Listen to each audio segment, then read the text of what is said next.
नहमदुहु व नुसल्ली अला रसूलिहिल करीम अम्मा बाद फ़अऊज़ु बिल्लाहि मिनश शैतानिर रजीम बिस्मिल्लाहिर रहमानिर रहीम।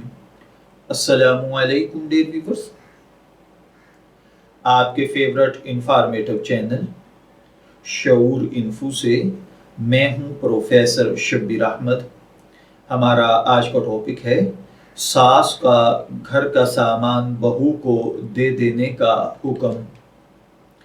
ये एक सवाल है कि अगर सास घर के इस्तेमाल की अशिया जो कि उनकी मलकियत हैं अपने साथ रहने वाली बहू को अगर अपनी ज़िंदगी में ही ये कहकर मालिक बना दे कि वो सब तुम्हारी हैं, तो क्या ये अशिया बहू की हो जाएंगी या नहीं। देखिए भाइयों और बहनों, अगर सास का बहू को अपनी ज़िंदगी में घर के इस्तेमाल की अशिया यानी बर्तन वगैरह का मालिक बनाकर कब्ज़ा यानी बहू को कामिल तसर्रुफ़ का इख्तियार दे दिया हो, हत्ता कि सास अब दोबारा जब उन चीज़ों को इस्तेमाल करना चाहे तो इसके लिए वो अपनी बहू से इजाज़त लेती हो, तो इस सूरत में शरन यह हिबा मुकम्मल और जायज़ हो जाएगा। बहू इन अशिया की मालिक बन जाएगी।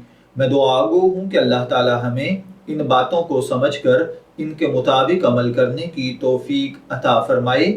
शब्बीर अहमद को इजाज़त दीजिए, फिर हाजिर होंगे किसी नए टॉपिक के साथ। तब तक के लिए अल्लाह हाफिज़।